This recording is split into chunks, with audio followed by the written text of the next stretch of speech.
ಹೊಸಪೇಟೆಯವರು, ಲಲಿತಾ ಹೊಸಪೇಟೆಯವರು ಮತ್ತು ಕೃತಿಯನ್ನು ಕುರಿತು ಮಾತನಾಡಿ ದೂರದ ಬಿಜಾಪುರದಿಂದ ಇಲ್ಲಿ ಬಂದು ಮಾತಾಡಿದಂತಹ ಉಷಾದೇವಿ ಹಿರೇಮಠ ಅವರೇ, ಮತ್ತು ಇನ್ನೊಂದು ಕೃತಿ ಬುದ್ಧನ ನೆನಹು ಅದನ್ನು ಕುರಿತು ಮಾತನಾಡಿದಂತಹ ಡಾಕ್ಟರ್ ಮಹೇಶ್ ಕುಮಾರ್ ಅವರೇ, ಮತ್ತು ಈ ಇವತ್ತು ಬಿಡುಗಡೆಯಾದಂಥ ಕೃತಿ ಮುಖ್ಯವಾದಂಥ ಲೋಕದೃಷ್ಟಿ ಲೋಕಸೃಷ್ಟಿ ಅದಕ್ಕೆ ಪ್ರೇರಣೆಯಾದಂಥ ಕೃತಿಯನ್ನು ಬರೆದಂಥ ಯೋಗಸ್ಥ ಕೃತಿಯನ್ನು ಬರೆದಂಥ ರಾಗಮ್ ಅವರೇ, ವಿಜಯ ಹನೂರ್ ಅವರು, ಶ್ರೀ ವಿಜಯ ಹನೂರ್ ಬಂದಿಲ್ಲ, ಮತ್ತು ದೇವರ ಮನೆಯವರೇ, ವಿಶ್ವನಾಥ್ ಅವರೇ, ಮತ್ತು ಇಲ್ಲಿ ಇಷ್ಟು ಸುದೀರ್ಘವಾದಂತಹ ಮಾತುಗಳನ್ನೆಲ್ಲ ಕೇಳಿದಂತಹ ಸ್ನೇಹಿತರೆ, ನನಗೆ ಟೈಮ್ ಎಷ್ಟಿದೆ ಅಂತ ನಾನು ಕೇಳಲ್ಲ.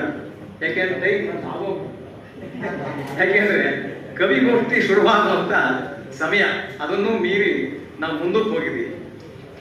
ಹಾಗೆ ಎರಡು ಕಾರ್ಯಕ್ರಮಗಳನ್ನ ಒಟ್ಟಿಗೆ ಸೇರಿಸಿದ್ರಿಂದ ಸ್ವಲ್ಪ ಕಷ್ಟ ಆಯಿತು ಅಂತ ಅನ್ಸುತ್ತೆ. ಅದು ಅಥವಾ ಇಷ್ಟೊಂದು ಭಾಷಣಕಾರ ಸೇರಿಸಬಾರ್ದಾಗಿದೆ. ಏನೇ ನನಗೆ ತುಂಬಾ ಸಂತೋಷವಾಗಿದೆ. ಯಾಕೆ ಸಂತೋಷವಾಗಿದೆ ಅಂತಂದ್ರೆ, ನಾನು ಹೆಚ್ಚು ಟೈಮ್ ಖಂಡಿತ ತಗೊಳ್ಳಲ್ಲ. ಇವತ್ತು ಈ ಬಿಡುಗಡೆಯಾಗಿರ್ತಕ್ಕಂಥ ಈ ಪುಸ್ತಕಗಳ ಬಗ್ಗೆ ಈಗಾಗಲೇ ಪುಸ್ತಕ ಬಿಡುಗಡೆ ಮಾಡಿದಂತಹ ಲಲಿತಾ ಹೊಸಪೇಟೆಯವರು, ಉಷಾದೇವಿಯವರು, ಮತ್ತೆ ಮಹೇಶ್ ಕುಮಾರ್ ಅವರು, ಮತ್ತು ನಮ್ಮ ದೇವಿಕಾ ಅವರು, ಇವರೆಲ್ಲರೂ ಕೂಡ ಮಾತಾಡಿದ್ದಾರೆ. ಸ್ವತಃ ರಾಗಮ್ ಅವರು ಕೂಡ ಮಾತಾಡಿದ್ದಾರೆ. ಹಾಗಾಗಿ ನಾನು ಅದ್ರ ಬಗ್ಗೆ ಹೆಚ್ಚಾಗಿ ಮಾತಾಡೋದು ಭಾರತದಲ್ಲಿ ನನಗೆ ಹೇಳಬೇಕಾದ ವೈಯಕ್ತಿಕವಾಗಿ ಎರಡು ಕಾರಣಕ್ಕೆ ಅತ್ಯಂತ ಸಂತೋಷವಾಗ್ತಾ ಇದೆ.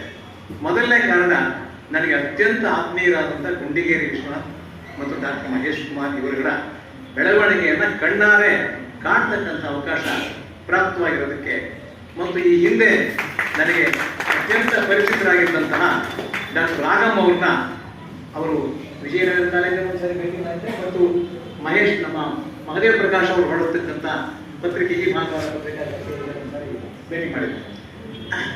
ಅವ್ರ ಮತ್ತೊಂದು ಸಾರಿ ಪ್ರತ್ಯಕ್ಷ ನೋಡುವಂಥ ಒಂದು ಅವಕಾಶ ಸಿಗ್ತಲ್ಲ, ಅದು ತುಂಬಾ ಸಂತೋಷ ಕೊಡ್ತಕ್ಕಂಥದ್ದು.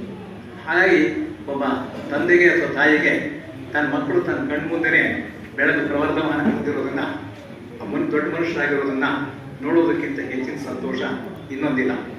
ಒಂದು ಕಾಲದಲ್ಲಿ ವಿದ್ಯಾರ್ಥಿಗಳಾಗಿದ್ದು ಒಂದು ಪ್ರಬುದ್ಧ ಕವಿ, ಲೇಖಕರಾಗಿ ಮತ್ತು ವಿಮರ್ಶಕರಾಗಿ, ಸಂಶೋಧಕರಾಗಿ ಬೆಳೆದು ನಿಂತಿರ್ತಕ್ಕಂಥ ಸಾಹಿತ್ಯ ಕ್ಷೇತ್ರದಲ್ಲಿ ಮತ್ತು ತಮ್ಮ ಕ್ಷೇತ್ರಗಳಲ್ಲಿ ಅತ್ಯಂತ ಕ್ರಿಯಾಶೀಲರಾಗಿದ್ದುಕೊಂಡು ಕನ್ನಡ ಸಾಹಿತ್ಯಕ್ಕೆ